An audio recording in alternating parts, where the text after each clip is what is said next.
بسم اللہ الرحمن الرحیم۔ محترم ناظرین، السلام علیکم ورحمۃ اللہ وبرکاتہ۔ افغان وزیر اعظم کی شہباز شریف کو مبارکباد۔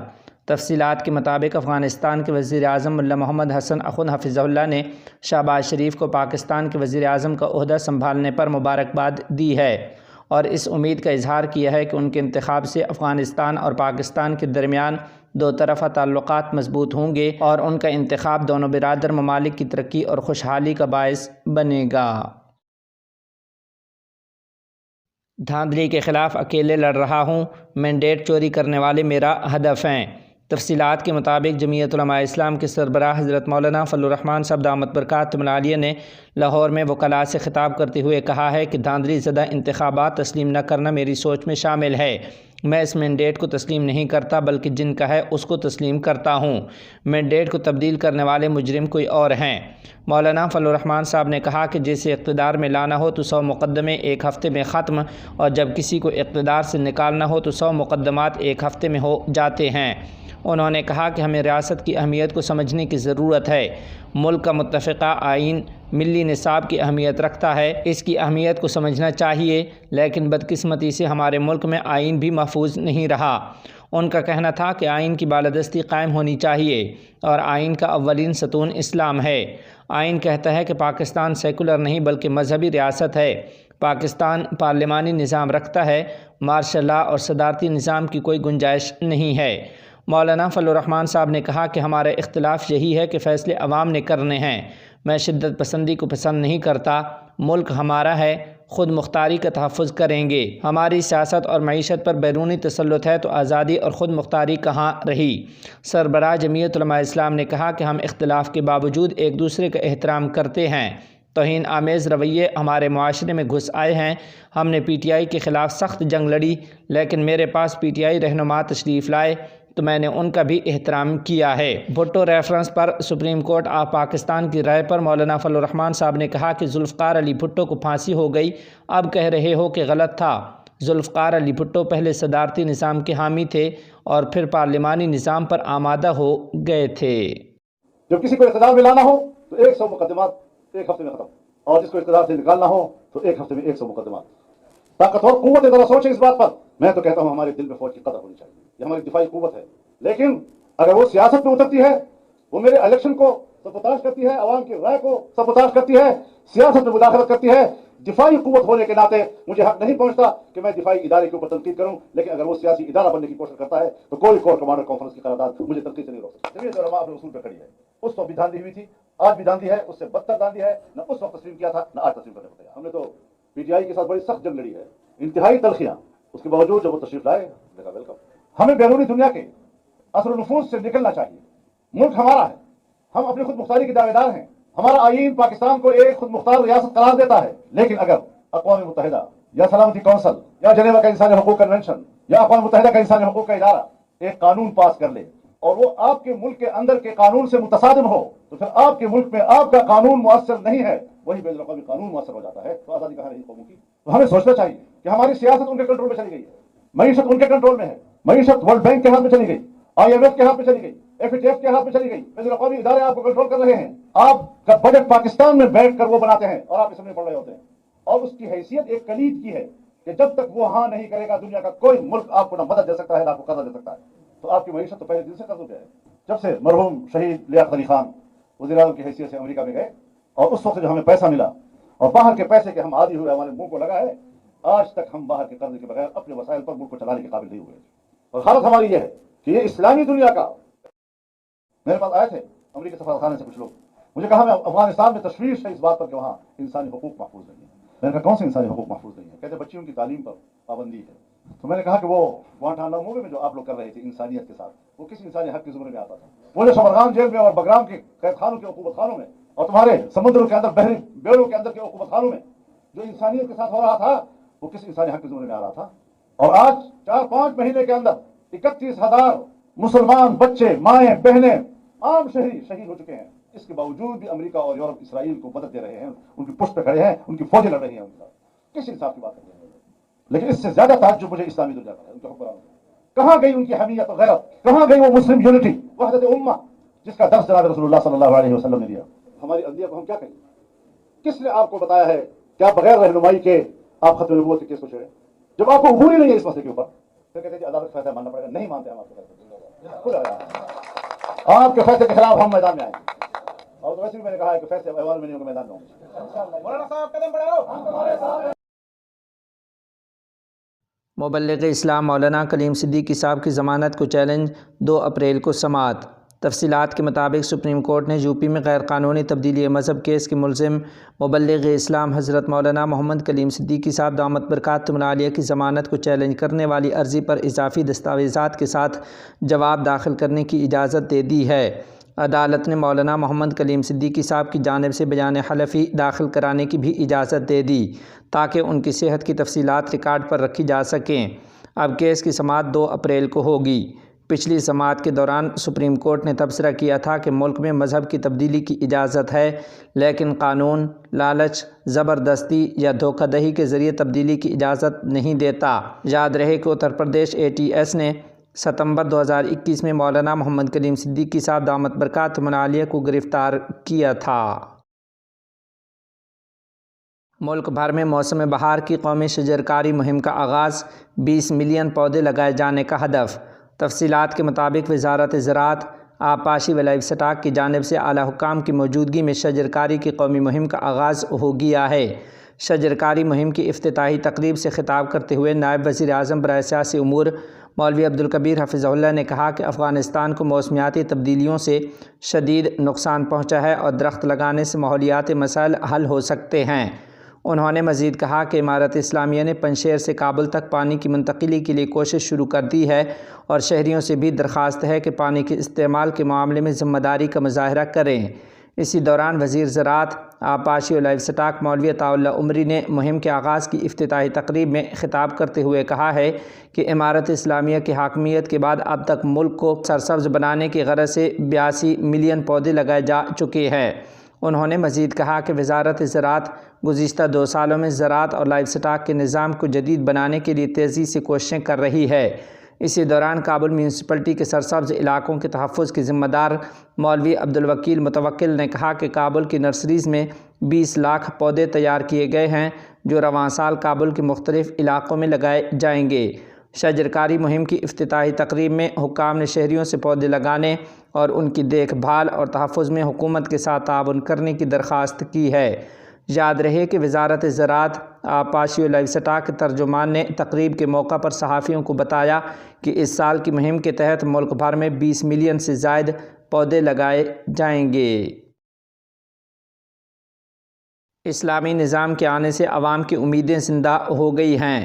تفصیلات کے مطابق رئیس الوزراء کے نائب برائے سیاسی امور مولوی عبدالکبیر حفظہ اللہ نے انسانی اغوا کاروں کے چنگل سے بازیاب ہونے والے بچے عبدالفہیم کے اہل خانہ سے ان کی رہائش گاہ پر ملاقات کی ہے.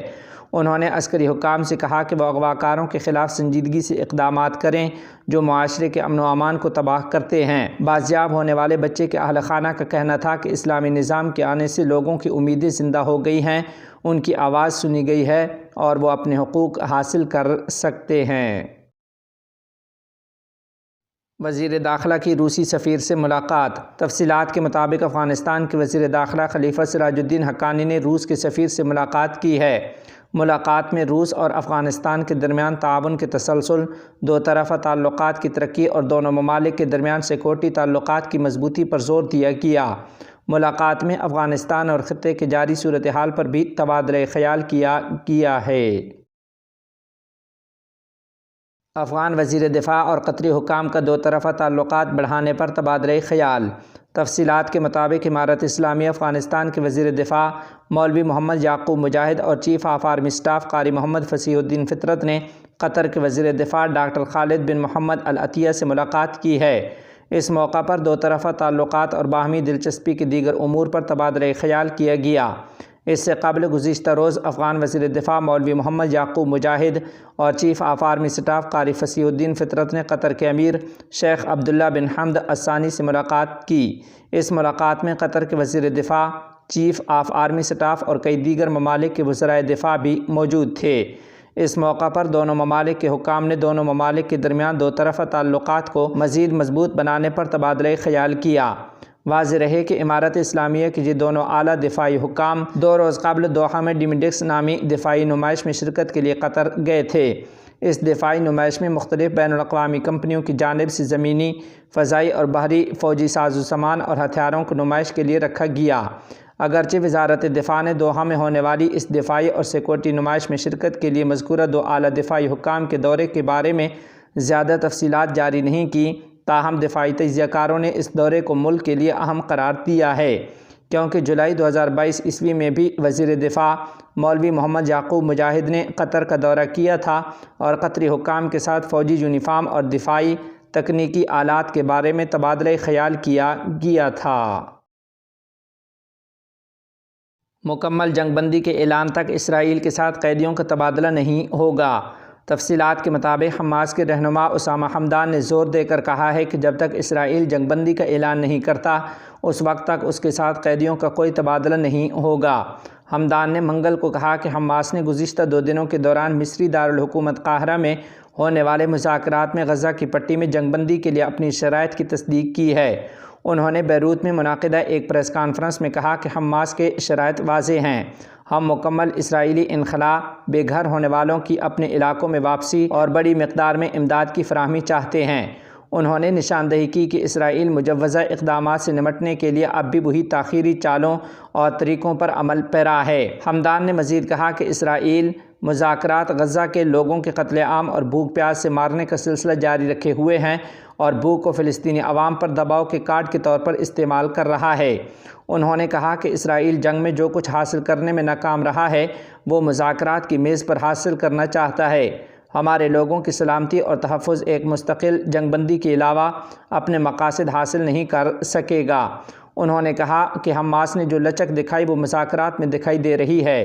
حماس ہر طرح کی جدوجہد کو جاری رکھنے کے لیے مکمل تیار اور پرعزم ہے۔ انہوں نے مزید کہا کہ ہم اس بات پر زور دیتے ہیں کہ ہم واضح مقاصد اور اہداف کے بغیر مذاکرات کے عمل کو آگے نہیں بڑھائیں گے۔ دشمن مذاکرات کی آڑ میں وقت حاصل کرنا چاہتا ہے اور وہ مزید قتل عام کے لیے پردہ ڈالیں گے۔ قاہرہ نیوز چینل نے ایک اعلیٰ مصری ذرائع کے حوالے سے بتایا کہ منگل کو غزہ کی پٹی میں جنگ بندی کے لیے قاہرہ میں بات چیت جاری ہے۔ آج بدھ کو بات چیت ایک نیا دور منعقد ہوگا۔ اس سے قبل مصری چینل نے ایک نامعلوم ذریعے کے حوالے سے بتایا کہ بات چیت میں مشکلات کا سامنا ہے لیکن وہ اب بھی جاری ہے۔ مذاکرات مصر، قطر، امریکہ اور حماس کی شرکت سے ہو رہے ہیں۔ توقع ہے کہ بات چیت کے دوران 40 دن کی جنگ بندی، غزہ میں یرغمالیوں کی رہائی اور غزہ میں جنگ سے متاثرہ لوگوں تک امداد کی فراہمی کو یقینی بنانا ہے۔ اقوام متحدہ کی رپورٹ اسرائیلی جنگی جرائم چھپانے کی کوشش ہے۔ تفصیلات کے مطابق اسلامی تحریک مزاحمت حماس نے اقوام متحدہ کی طرف سے جاری اس رپورٹ کو اسرائیل کی خدمت قرار دیتے ہوئے 2 ٹوک الفاظ میں مسترد کر دیا ہے، جس میں اس نے 7 اکتوبر کے حملے میں حماس مجاہدین کے ہاتھوں اسرائیلی خواتین کی مبینہ آبروریزی کا شبہ ظاہر کیا ہے۔ خیال رہے کہ اقوام متحدہ کی طرف سے جاری ایک رپورٹ میں کہا گیا ہے کہ 7 اکتوبر کو اسرائیل پر کیے گئے حملے میں حماس کے مجاہدین کی جانب سے جنسی تشدد اور عصمت دری کے جرائم کا ارتکاب کیا گیا تھا اور اس حوالے سے اسرائیل کی جانب سے عائد کردہ الزامات پر یقین کرنے کی وجوہات موجود ہیں۔ منگل کے روز حماس نے ایک بیان میں اقوام متحدہ کی اس رپورٹ میں بیان کی گئی بات کو 2 ٹوک الفاظ میں مسترد کر دیا ہے۔ حماس نے کہا ہے کہ یہ رپورٹ حقیقت میں اسرائیلی افواج کے ہاتھوں فلسطینی بیٹیوں اور خواتین کے ساتھ ناروا سلوک اور ان کے حقوق کی سنگین پامالیوں کے ناقابل تردید شواہد پر پردہ ڈالنے کی مذموم کوشش ہے۔ حماس اس طرح کے الزامات کو مسترد کرتے ہوئے فلسطینی خواتین کے خلاف اسرائیلی فوج کے سنگین جرائم کا نوٹس لینے کا مطالبہ کرتی ہے اور ان گھناؤنے جرائم کے انمٹ ثبوت موجود ہیں۔ حماس نے اس بات پر زور دیا کہ یہ رپورٹ جھوٹے الزامات ثابت کرنے کی صہیونی کوششوں کی ناکامی کے بعد سامنے آئی ہے جو پہلے ہی بے بنیاد ثابت ہو چکے ہیں۔ حماس نے کہا کہ ہمارے اراکین کے خلاف الزامات جھوٹ پر مبنی ہیں۔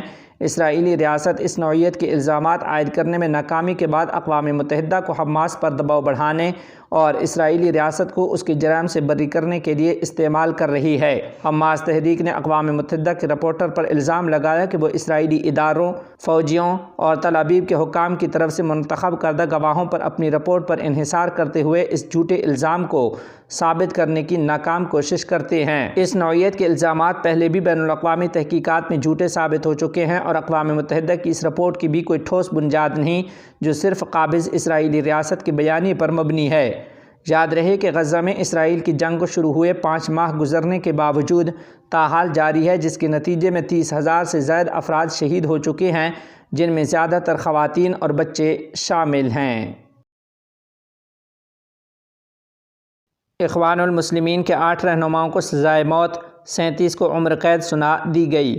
تفصیلات کے مطابق مصری عدالت نے انتشار پھیلانے کے الزام میں اخوان المسلمین کے 8 رہنماؤں کو سزائے موت جبکہ 27 رہنماؤں کو عمر قید کی سزا سنا دی ہے۔ ڈان نیوز کے مطابق مصر کی عدالت نے مجموعی طور پر اخوان المسلمین کے 58 افراد کو سزائیں سنائی ہیں۔ ان میں اخوان المسلمین کے سربراہ محمد بدیع اور نائب سربراہ محمود عزت سمیت 8 رہنماؤں کو سزائے موت، دیگر 37 رہنماؤں کو عمر قید، 6 افراد کو 15 سال اور 17 افراد کو 10 سال قید بامشقت کی سزا سنائی گئی ہے۔ مصری میڈیا کے مطابق عدالت نے ملزمان کو 2013 میں اخوان سے تعلق رکھنے والے سابق صدر محمد مرسی کے حق میں دھرنے اور مظاہرے کرنے، انتشار پھیلانے، تخریب کاری کرنے اور املاک کو نقصان پہنچانے کے الزام میں سزا سنائی ہے۔ یاد رہے کہ 2013 میں مصر کے اس وقت کے صدر محمد مرسی کو فوج کی جانب سے حکومت سے باہر کر دیا گیا تھا اور مصر نے اخوان المسلمین کو دہشت گرد تنظیم بھی قرار دیا تھا۔